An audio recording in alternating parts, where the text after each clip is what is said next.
That was what I liked. I feel like I'm being very negative. I did not get enemies to lovers from this. Hi friends, welcome to my channel. I wanted to say I'm so sorry. I know I've been a little MIA. There's just been a lot going on with us putting the house up for sale, and then I got sick, and it's just been one thing after another. And I'm gonna be perfectly honest, this is the second time I record this video because the original video did not work. So today I wanted to talk about Shield of Sparrows. I finally read it.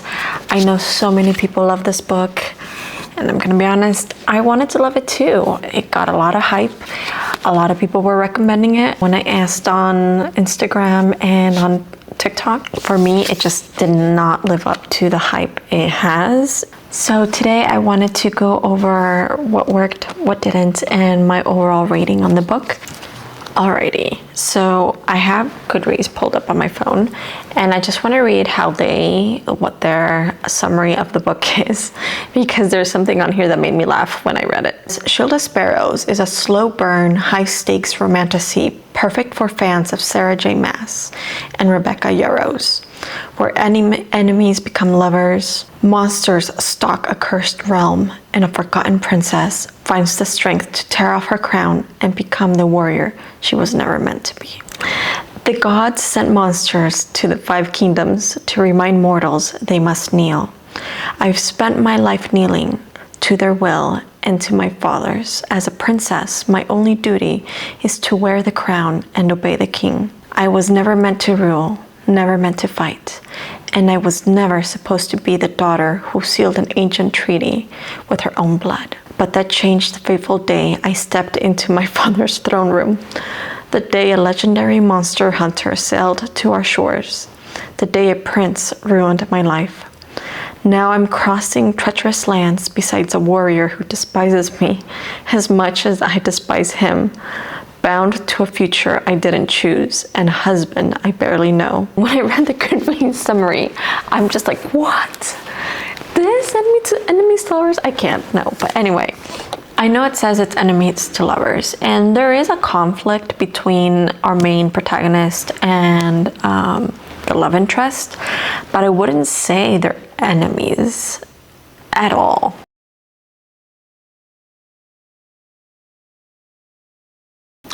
But anyway, to get into the story, that was my gist on the whole enemies to lovers and why I wanted to redo the Goodreads summary, because that kind of bothered me. But overall, Shield of Sparrows. So in Shield of Sparrows, we're following our main FMC, which is Odessa. Odessa is the eldest daughter of a king. She, for the most part, is overlooked in her family. The reason being is her mother passed away, and once her father remarried, he had 2 additional children, and ever since then she's kind of been like the outcast. Now from her part, she just kind of obeys what her father says. Her stepmother is not the nicest to Odessa, even going as far as like dyeing Odessa's hair, which is red. And the reason they explain in the book is because they don't want her to outshine her sister. Her sister is being trained to be married off on a treaty that is called Shield of Sparrows, and she's being trained by the king and everyone to become a queen. She's going to be married off to this prince and sailed off to the new kingdom. Well, she will at some point rule with her husband. Odessa's fate changes when the prince from said kingdom, along with his elite guard and his right-hand man, this famous monster hunter that they call the Guardian, comes to Odessa's kingdom in order to discuss the treaty and some other affairs that they have with Odessa's father. When they arrive, Odessa, due to circumstances, is named the new Sparrow. Sparrow is what they call the bride in the treaty. Shield represents the groom, and the Sparrow represents the bride. This ensues chaos. Obviously, it kind of throws Odessa for a whirlwind. Her family is thrown off course as well. Her sister, who has been training to marry this prince, is upset. And then there is a reveal that is made which I kind of have to go into it in order to explain a little more about the story. But this is within the first few chapters, is that her sister was also training to be a spy and an assassin. And so now the expectation is that Odessa will take on that role. Mind you, she has never trained to do any of this. She has no training in combat. She has no training in any political affairs. She knows nothing about the kingdom she's supposed to be now marrying into. She knows nothing about the prince that she's supposed to marry. And so she's going in blind. Okay, she's going in blind, but all these expectations are set upon her, and she wants to prove to everyone that she's able to do it, so she accepts. Not that she really had a choice, because she can't go back on it. So Odessa ends up marrying the prince, who she does not know, and she sails off to this new kingdom where she is supposed to attempt to spy and gather information and send it back. In the course of her getting to said kingdom, and I'm gonna mention the whole spy situation, it's pretty obvious that the prince's guard and everyone who accompanied him, and even when they get to said kingdom, that everyone is very cautious around her, and she starts noticing that there's a lot of secrets, there's a lot of things that are being hidden by everyone, and she's being kept in the dark about a lot of things. And it becomes quite obvious also that everyone thinks she is a spy, which she is. She's a horrible spy. She even says it, she even calls it out. She's a horrible spy. Also, I just wanted to go into something really quick. I had this thing and it just kept coming in my mind. So we know that Odessa's stepmother dyes her hair, but I just want to read this really quick. It says, "She shook the powder into my roots until my natural color was muted, until the orange and red and copper and caramel strands were gone. Not a single curl was missed, and when I looked into the mirror, the familiar shade of brown stared back through the glass." Obviously, she has red hair, and red hair is beautiful. Red hair has so many layers to it. But I find it hard to believe there is not a different way to describe red hair. Literally, as I was reading this, in my head, like red, orange, like all these different colors were going in my head. I'm like, oh, come on. But I feel like there has to be a better way to describe beautiful, luscious red hair. I'm just saying. Now, this is a romantasy, so I want to talk a little bit about the romance. I'm not going to give anything away on it, though. The banter between Odessa and our main love interest is cute. It's a cute romance. Once they do get together, it's nothing major, nothing too spicy. If we're going to go on the little pepper scale, I would give it 2, and nothing bad. I think this is going to be a pattern in this video. The romance itself was also not memorable. As I mentioned, there's some cute scenes, cute banter, but definitely it was not memorable for me. And the interactions they had just were too similar to other interactions in other romantasy stories, and I think that is a major problem for me with this book. And so what did I like about the book? So something I did not mention, well, in the summary I did, there is a monster migration that's called the Crux, I believe, and this migration comes down every 30 years or so and basically devastates everything that in its path. And these kingdoms signed the treaty, which is called Shield of Sparrows, in order to keep peace among them so they can prepare for this monster attack that is coming their way.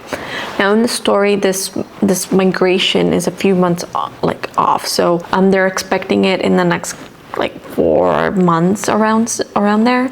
So they're actively preparing for this. I found that very interesting. I found that I wanted to know more about that. From what I understand, it's like a curse placed by the gods in the story. So I found that interesting, and I definitely would love to learn more about that and where the story is heading and how it's going to further explain that plot.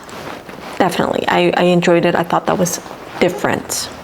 Finally, something different in the story. The ending of the book was pretty decent for me. It had a lot of plot twists that I did not see coming, though in hindsight I probably should have, but I did enjoy it. It kept my attention, and I think that reeled me back in a little bit in the story as well. It did end a cliffhanger, but I feel like it wasn't an abrupt cliffhanger like some other ones.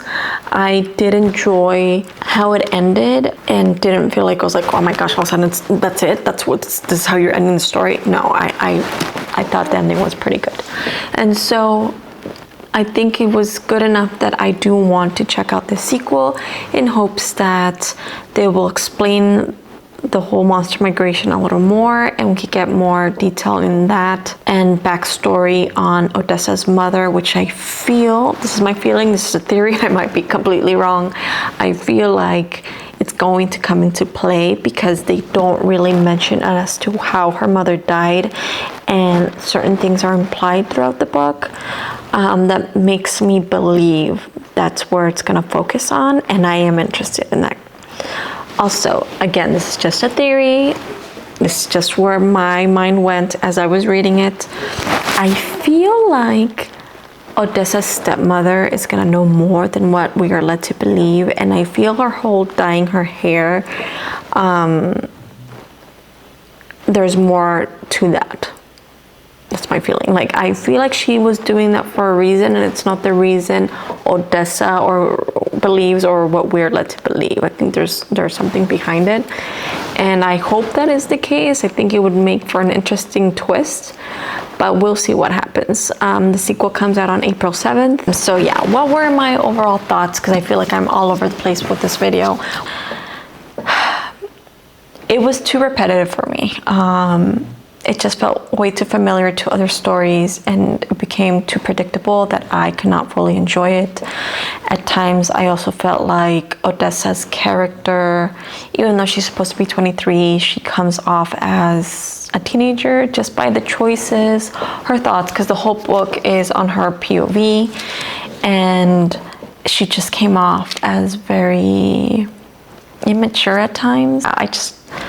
That just made me not be able to connect with her or any of the other characters, and I did not feel engaged in the story.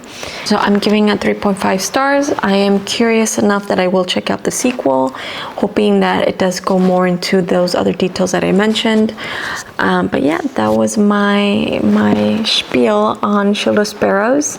And let me know what you think. Have you read it? Did you love it? Are you going to check it out? If you did read it, did it feel too repetitive for you? And what are you thinking about romantasy as a whole? Do you think that the books are becoming too similar, too repetitive? But yeah, let me know what you think in the comments below. And if you like this video, give it a thumbs up. And I would love for you to subscribe and join me in my reading journey. I will see you next time.